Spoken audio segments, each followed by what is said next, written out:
अस्सलाम वालेकुम एवरीवन, कैसे हैं आप सब। उम्मीद है आप सब ठीक होंगे और अल्लाह की नेमतों से भरपूर फ़ायदा उठा रहे होंगे। तो आज हम बना रहे हैं बहुत ही डिफरेंट स्टाइल से मूंग की दाल, जिसमें मैंने एक ऐसा स्पेशल मसाला, एक ऐसी स्पेशल चीज़ इस्तेमाल की है जो कि मैं आपको वीडियो में ज़रूर बताऊंगी, जिससे दाल का जायका बिल्कुल हलीम जैसा और बहुत मज़े का हो जाता है, वो भी बगैर चिकन इस्तेमाल किए। तो चलिए शुरू करते हैं हमारी आज की रेसिपी, जिसके लिए हमने लिया है एक छोटा कप मूँग की दाल का, जिसे मैंने तकरीबन 3 से 4 बार अच्छी तरह धोकर भिगो कर रख दिया था। जो दालें होती हैं उन्हें अच्छी तरह भिगो लिया करें, क्योंकि इन पर केमिकल्स लगे होते हैं।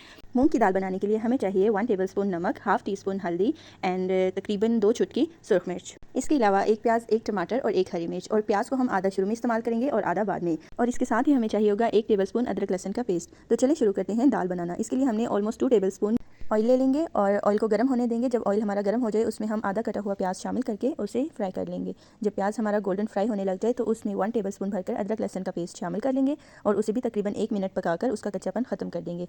अच्छे से पकने के बाद हम इसमें टमाटर शामिल कर लेंगे और अच्छे से भुनाई कर लेंगे। जब आपको लगे कि टमाटरों ने अपना पानी छोड़ दिया है, तो उसमें हम मसाले डालकर मसालों को फ्राई कर लेंगे और साथ ही इसमें तकरीबन 3/4 कप पानी डाल देंगे, ताकि मसाले जो हमारे ये लाल मिर्च, हल्दी वगैरह है, ये जले ना।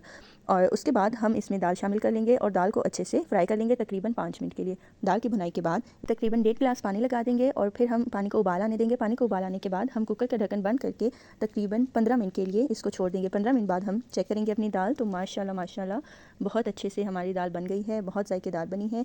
और वो जिस स्पेशल इंग्रेडिएंट की मैं बात करी थी, वो अब हम इसमें शामिल करेंगे। वो है तकरीबन 1 teaspoon chicken powder and half teaspoon haleem masala. तो इससे आप देखिएगा जायका किस तरह दाल का बिल्कुल तब्दील हो जाएगा। अब हम लगाते हैं दाल को फाइनल तड़का। जो आधा प्याज हमने बचा लिया था, उसे क्यूब्स की शक्ल में हम कटिंग कर लेंगे और 1 टेबलस्पून ऑयल में हम अच्छे से इसको फ्राई कर लेंगे। फ्राई आपने इसको बिल्कुल ब्लैक नहीं करना, गोल्डन कर लेना है। गोल्डन फ्राई कर लेंगे और साथ ही दाल में हम डालेंगे हाफ़ टी स्पून काली मिर्च का पाउडर और हरी मिर्च कटी हुई हम इसमें ऐड कर देंगे। और ये हमारा खूबसूरत सा तड़का बन गया है, वो भी हम दाल को लगा देंगे।